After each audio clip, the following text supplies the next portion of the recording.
ഇന്ന് സുന്നികളിൽ വ്യാപകമായി കാണാറുള്ള ഉറുക്ക്, അതുപോലെ ഏലസ്, ഐക്കല്ല്, മന്ത്രിച്ചൂതൽ, കല്ല്, മോതിരക്കല്ല് തുടങ്ങി ധാരാളം പല അനാചാരങ്ങളുമുണ്ട്.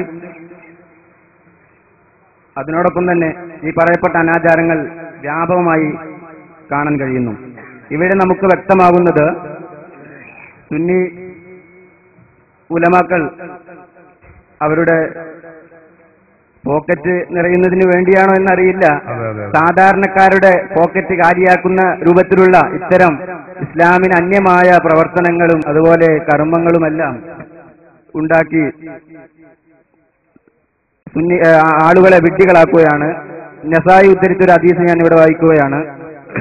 അൻ അബീ ഹുറൈറ റളിയല്ലാഹു അൻഹു قال رسول الله صلى الله عليه وسلم من عقد عقدة ثم نفث فيها فقد سحر ومن سحر فقد أشرك ومن تعلق شيئا وكل إليه.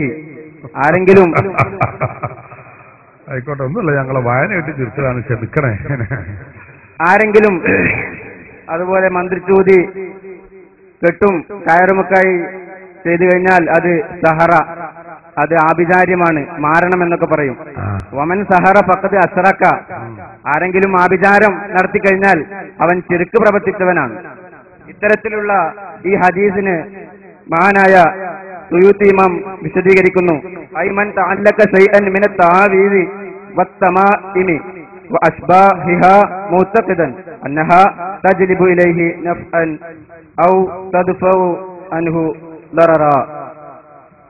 ഉറുക്ക്, അതുപോലെ ഉലൂസ്, ഏലസ്, ഐക്കല്ല്, ഇപ്രകാരം വല്ല ആളുകളും അതുകൊണ്ട് എനിക്ക് വല്ല പ്രയോജനം കിട്ടുമെന്നോ അതല്ലെങ്കിൽ വല്ല ആപത്ത് മുസീബത്തുകൾ തട്ടി നീങ്ങിപ്പോകുമെന്ന വിശ്വാസത്താൽ ഇപ്പണി ചെയ്താലാണ് മേൽപ്പറഞ്ഞ ആ സിഹ്ർ, ശിർക്കൊക്കെ സംഭവിക്കുന്നത്. ഇവിടെ എന്താണ് നിങ്ങൾക്ക് മറുപടി പറയുവാനുള്ളത്? ഒരുപാട് കാര്യങ്ങൾ നിങ്ങൾ പറഞ്ഞിട്ടുണ്ട്, ഒക്കെ ഞാൻ മറുപടി പറയും. അപ്പൊ നമുക്ക് തലക്കെന്ന് തുടങ്ങാന്നേ. മോതിരക്കല്ലിന്റെ നിയമം എന്താ? മോതിരക്കല്ല് അത് തെറ്റില്ല, അത് അനുവദനീയമാണ്. ഹബീബായ റസൂലുള്ളാഹി സ്വല്ലല്ലാഹു അലൈഹി വസല്ലമ തങ്ങൾ മോതിരം ധരിക്കാറുണ്ടായിരുന്നു. റസൂലുള്ളാഹി സ്വല്ലല്ലാഹു അലൈഹി വസല്ലമ തങ്ങളുടെ വലത്തെ കൈയിന്റെ ചെറുവിരലിലായിരുന്നു മോതിരം ധരിക്കാറുണ്ടായിരുന്നത്, അല്ലെങ്കിൽ ഇടത്തെ കൈയിന്റെ ചെറുവിരലിൽ. അതുകൊണ്ട് മോതിരം ധരിക്കുന്നവരോട് പറയുന്നു, മോതിരം ധരിക്കൽ സുന്നത്തുള്ളത് വലത്തെ കൈയിന്റെ ചെറുവിരലിലാണ്, അല്ലെങ്കിൽ ഇടത്തെ കൈയിന്റെ ചെറുവിരലിലാണ്.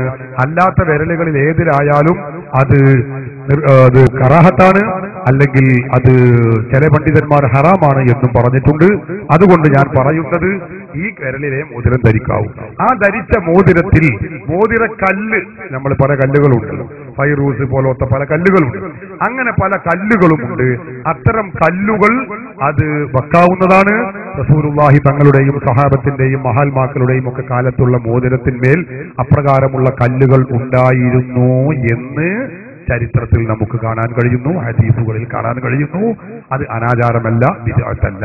രണ്ടെണ്ണം കഴിഞ്ഞു. ഇനി അതേ ചോദിച്ചത് മൂപ്പര് മന്ത്രം ഉറുക്ക് ഏലസ് ഒന്നിച്ചാണ് പറയാം. മന്ത്രം ഉറുക്ക് ഏലസ് പിഞ്ഞാണം എഴുതി കുടിക്കൽ പോലത്തതാണ്. അതിൽ അവസാനത്തെ ഞാൻ ആദ്യം പറയാം. പിഞ്ഞാണം എഴുതി കുടിക്കുന്നതിനെ കുറിച്ച് ഫതാവ ഇബ്നു തൈമിയ്യ, മറ്റു തെളിവൊന്നും ഞാൻ പറയുന്നില്ല. ഇബ്നു തൈമിയ്യ എന്ന് പറഞ്ഞാൽ മുജാഹിദ് പ്രസ്ഥാനത്തിന്റെ ആശയ സ്രോതസ്സാണ്. ഇയാളുടെ വചനം ശരിയല്ല എന്ന് പറഞ്ഞാൽ ഖുർആൻ ശരിയല്ല എന്ന് പറഞ്ഞതിന് സമാനമാണ് എന്നാ മുജാഹിദ് പറയുന്നത്. ആ ഫതാവ ഇബ്നു തൈമിയ്യയിൽ പറയുന്നു, ഇതിന്റെ 100-ാമത്തെ പേജിൽ പറയുന്നത് എന്താണെന്ന് വെച്ചാൽ, രോഗിയായ ആളുകൾക്ക് ബുദ്ധിമുട്ട്, വിഷമം, പ്രയാസം വന്നാൽ യജൂസുലിൽ മർളാ വൽ മുസാബി, രോഗിക്കും മുസീബത്തെത്തിയ ആളുകൾക്കും അനുവദനീയമാണ് അയുക്തബി മുദാദിൻ മിദാദിൻ മുബാഹി, അനുവദനീയമായ മഷി കൊണ്ട് എഴുതുക. എവിടെ ഈ സഹീഫത്തിന്റെ ഒരു പേജിൽ അല്ലെങ്കിൽ ഒരു ബിനായിൽ ഒരു പാത്രത്തിലൊക്കെ വ്യക്തമായി എഴുതുക. എഴുതേണ്ടത് എന്താണ്? നല്ല എഴുതേണ്ടുന്ന ഖുർആനിക വചനങ്ങളുണ്ട്. ആ വചനങ്ങളൊക്കെ എഴുതിയിട്ട് അതിനെ മായ്ക്കുക, പിന്നെ കുടിക്കുക. ഇങ്ങനെ കുടിച്ചാൽ രോഗം സുഖമാകും. അബ്ദുല്ലാഹി ഇബ്നു അബ്ബാസ് റളിയല്ലാഹു അൻഹുവിൽ നിന്ന് ഈ സംഭവം ഉദ്ധരിക്കപ്പെട്ടിട്ടുണ്ട് എന്ന് ഇബ്നു തൈമിയ്യ തന്റെ മജ്മുഅത്തുൽ ഫതാവയിൽ രേഖപ്പെടുത്തി വെച്ചിട്ടുണ്ട്. അതുകൊണ്ട് നമ്മളെ പിഞ്ഞാണം എഴുത്തും ഐക്കല്ലും ഒക്കെ അതിലും പെട്ടു. ഇനി മന്ത്രം ഉറുക്ക് പോലത്തെ പരിപാടിയാണ്. അതിന് തെളിവുണ്ടോ? അബ്ദുല്ലാഹി ഇബ്നു അംർ റളിയല്ലാഹു അൻഹു ഉദ്ധരിക്കുന്നു, അദ്ദേഹം പറയുന്നു, നബി അദ്ദേഹം അബ്ദുല്ലാഹി ഇബ്നു ഉമറാണെന്നും അംറാണെന്നും രണ്ട് ഹദീസുകളും കാണാൻ കഴിയും. ഏതാവട്ടെ തന്റെ മക്കളിൽ നിന്ന് പ്രായപൂർത്തി എത്തിയ ആളുകൾക്ക് അദ്ദേഹം ഔദു ബികലിമാത്തില്ലാഹി താമ്മാത്തി മിൻ ശർരി മാ ഖലഖ് എന്ന ഹദീസ് മന്ത്രവചനം പഠിപ്പിച്ചു കൊടുക്കാറുണ്ടായിരുന്നു. പ്രായപൂർത്തി എത്താത്ത ആളുകൾക്ക് മഹാനവറുകൾ അത് ഒരു കടലാസ് കഷ്ണത്തിൽ എഴുതിയിട്ട് അത് കെട്ടിത്തൂക്കി കുട്ടികളുടെ പ്രായപൂർത്തി എത്താത്ത ആളുകൾക്ക് അത് കഴുത്തിൽ കെട്ടിക്കൊടുത്തിരുന്നു എന്ന് അബൂദാവൂദ് ഉദ്ധരിച്ചിട്ടുണ്ട്. മുസന്നഫ് ഇബ്നു അബീ ശൈബ ഉദ്ധരിച്ചിട്ടുണ്ട്. മുസന്നഫ് ഇബ്നു അബ്ദുർ റസാഖ്, മുസന്നഫ് ഇബ്നു അബീ ശൈബയും മറ്റു ഗ്രന്ഥങ്ങളിലുമൊക്കെ ഉദ്ധരിച്ചത് കാണാം. അപ്പൊ ഈ ഉറുക്കി എഴുതി കെട്ടുക എന്ന് പറഞ്ഞ പരിപാടി, അല്ലെങ്കിൽ ഐക്കല്ല് എഴുതി കെട്ടുക എന്ന് പറഞ്ഞ പരിപാടിക്കും കുഴപ്പമില്ല. പിന്നെ മന്ത്രാണ്. മന്ത്രത്തിന് കുഴപ്പമുണ്ടോ? മന്ത്രത്തിനും കുഴപ്പമില്ല. എന്തുകൊണ്ട്? അത് പുണ്യകർമ്മമാണ്. അബൂ സഈദ് അൽ ഖുദ്രി റളിയല്ലാഹു അൻഹുവിൽ നിന്ന് ഉദ്ധരിക്കുന്ന സ്വഹീഹുൽ ബുഖാരിയിലുള്ള ഹദീസിൽ കാണാം, റസൂലുള്ളാഹിന്റെ കാലത്ത് മഹാനവറുകൾ മന്ത്രിച്ചു, ഫാത്തിഹ ഓതി മന്ത്രിച്ചു. മന്ത്രിച്ചപ്പോ അതിന് പ്രതിഫലം കിട്ടിയത് 30 ആടുകളാണ്. ഒരു മന്ത്രത്തിന്റെ കൈമടക്ക നിങ്ങൾ കരുതിയ മാതിരിയല്ല. അതൊക്കെ ഇന്ന് പരിഷ്കരിക്കണം. സ്വഹീഹുൽ ബുഖാരിയിൽ പറഞ്ഞത് അങ്ങനെയാണ്. ഒരു മന്ത്രത്തിന് 30 ആട് കിട്ടിയതാ. റസൂലുള്ളാഹിനോട് അരികിൽ ചെന്ന് ചോദിച്ചു, നബിയെ, ഞങ്ങൾ ഇങ്ങനെ ഒരു സംഗതി ചെയ്തു, അതിന് 30 ആടുകൾ മന്ത്രിച്ചിട്ട് രോഗം സുഖവും ചെയ്തു, കൂലി വാങ്ങിയിട്ടുണ്ട്, ഇത് വാങ്ങാൻ പറ്റുമോ? അപ്പൊ റസൂൽ ചോദിച്ചു, എന്തിയെ നിങ്ങൾ മന്ത്രിച്ചത് എന്ന് ചോദിച്ചു. ഞാൻ ഫാത്തിഹ ഓതിയിട്ടാ മന്ത്രിച്ചത്. മഹാനായ റസൂലുള്ള പറഞ്ഞു, നല്ല മന്ത്രമാണ്, ഒരു കുഴപ്പമില്ല.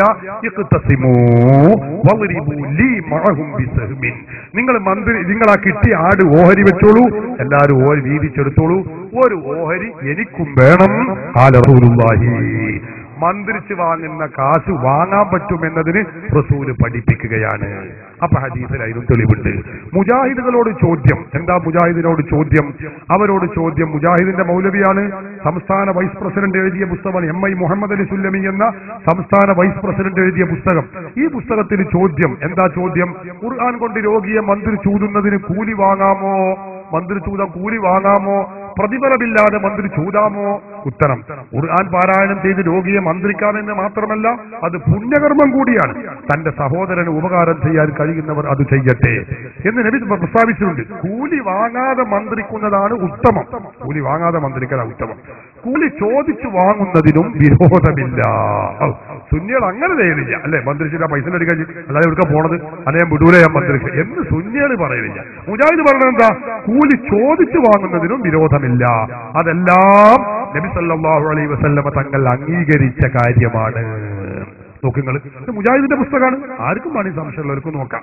ഇനി നിങ്ങൾക്കറിയണം, മുജാഹിദിന്റെ നവോത്ഥാന നായകൻ, മുജാഹിദ് ഇവിടെ ഉണ്ടാക്കിയത് വക്കം മൗലവി എന്ന് പറഞ്ഞ ഈ മൗലവിയ. ഇയാളെ കുറിച്ചുള്ള വക്കം മൗലവിയും നവോത്ഥാന നായകന്മാരും മുജാഹിദിന്റെ ബുക്ക.